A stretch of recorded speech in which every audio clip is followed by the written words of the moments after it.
Happy birthday to you.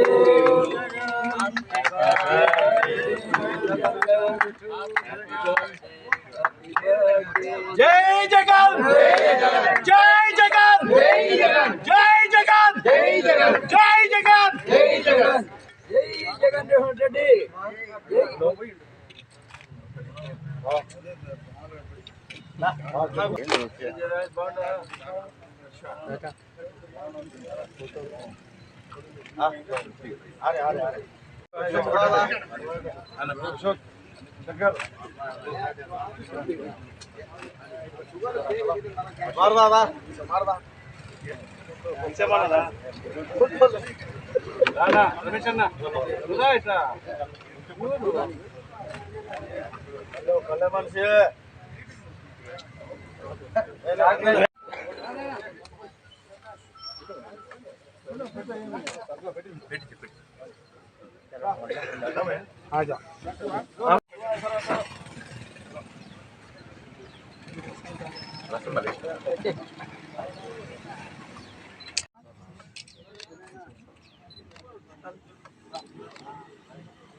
అందరికీ నమస్కారం. నా పేరు పోతుల శివారెడ్డి. కడప జిల్లా కడప అసెంబ్లీ 50వ డివిజన్ రూకువారిపల్లి, పాలంపల్లి, బచ్చంపల్లి, చిన్నమాచిపల్లె, దండు, సాయిపేట సంబంధించిన 50వ వార్డుకు సంబంధించి ఈరోజు డిసెంబర్ 21 అంటే మనకు గుర్తొచ్చే గొప్ప వైఎస్ఆర్సీపీ కార్యకర్తలకే కాదు, రాష్ట్ర ప్రజలకి, పేద ప్రజలకు గుర్తొచ్చే ఏకైక నాయకుడు మన జననేత జగన్మోహన్ రెడ్డి గారు. సో ఆయన పుట్టినరోజుని ప్రతి ఒక్క గ్రామంలో కూడా పండగ వాతావరణంలో జరుగుతుంది.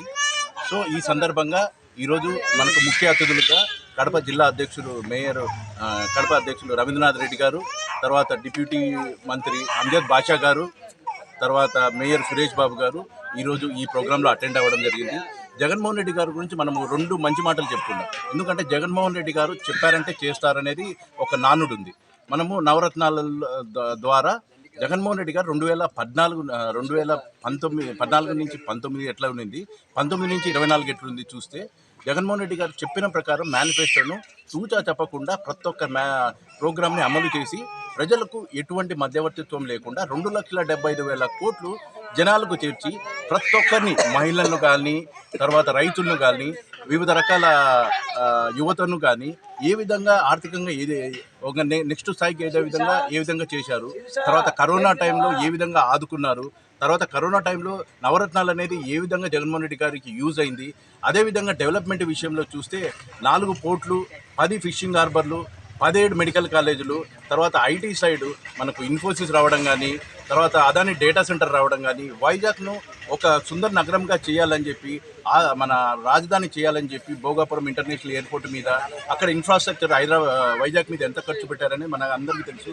అదేవిధంగా మన కోస్టల్ కారిడార్ ఎక్కువ ఉండడం వల్ల బ్లూ ఎకానమీ ద్వారానే మనకు ఆంధ్రప్రదేశ్కు ఆర్థిక వనరులు కానీ మనకు రెవెన్యూ వస్తుందనే ఉద్దేశంతో బ్లూ ఎకానమీ మీద ఎక్కువ ఫోకస్ చేయడం కానీ, తర్వాత మనము 70% వ్యవసాయం మీద ఆధారపడిన ఉన్నాం కాబట్టి రైతులను ఏ విధంగా ఆదుకోవాలని రైతు భరోసా స్కీమ్ ద్వారా ప్రతి ఒక్క రైతుకి అంటే దాదాపు 60 లక్షల మందికి ప్రతి సంవత్సరం 13,500 రూపాయలు స్కీమ్ ద్వారా ఇవ్వడం కానీ, ఆర్బీకే సెంటర్ల ద్వారా పెట్టడం కానీ, ఆర్బీకే సెంటర్ ద్వారా ప్రతి ఒక్కరికి తెలుసు విత్తనం దగ్గర నుంచి అమ్మడం వరకు రైతులు ఓన్లీ పంట వేస్తే చాలు, రిమైనింగ్ అంతా నేను చూసుకుంటాను గవర్నమెంట్ అధికారుల ద్వారా అని చెప్పి జగన్మోహన్ రెడ్డి గారు ఏ విధంగా డెవలప్మెంట్ చేశారనేది చూస్తాం. వాలంటీర్ల ద్వారా ప్రభుత్వాన్ని ప్రజల ఇంటి గుమ్మం దగ్గర తీసుకెళ్లారు, ప్రభుత్వాన్ని పాలన దగ్గరికి ప్రజల ఇంటి గుమ్మం తీసుకెళ్ళడము, దాని ద్వారా ప్రభుత్వమే ప్రజల పాలన దగ్గరికి వెళ్ళడం. ఇప్పుడు ఎట్లా ఉందంటే టోటల్ రివర్స్గా ఉంది. మేనిఫెస్టో కథ 6 నెలలు అయింది, మర్చిపోయారు.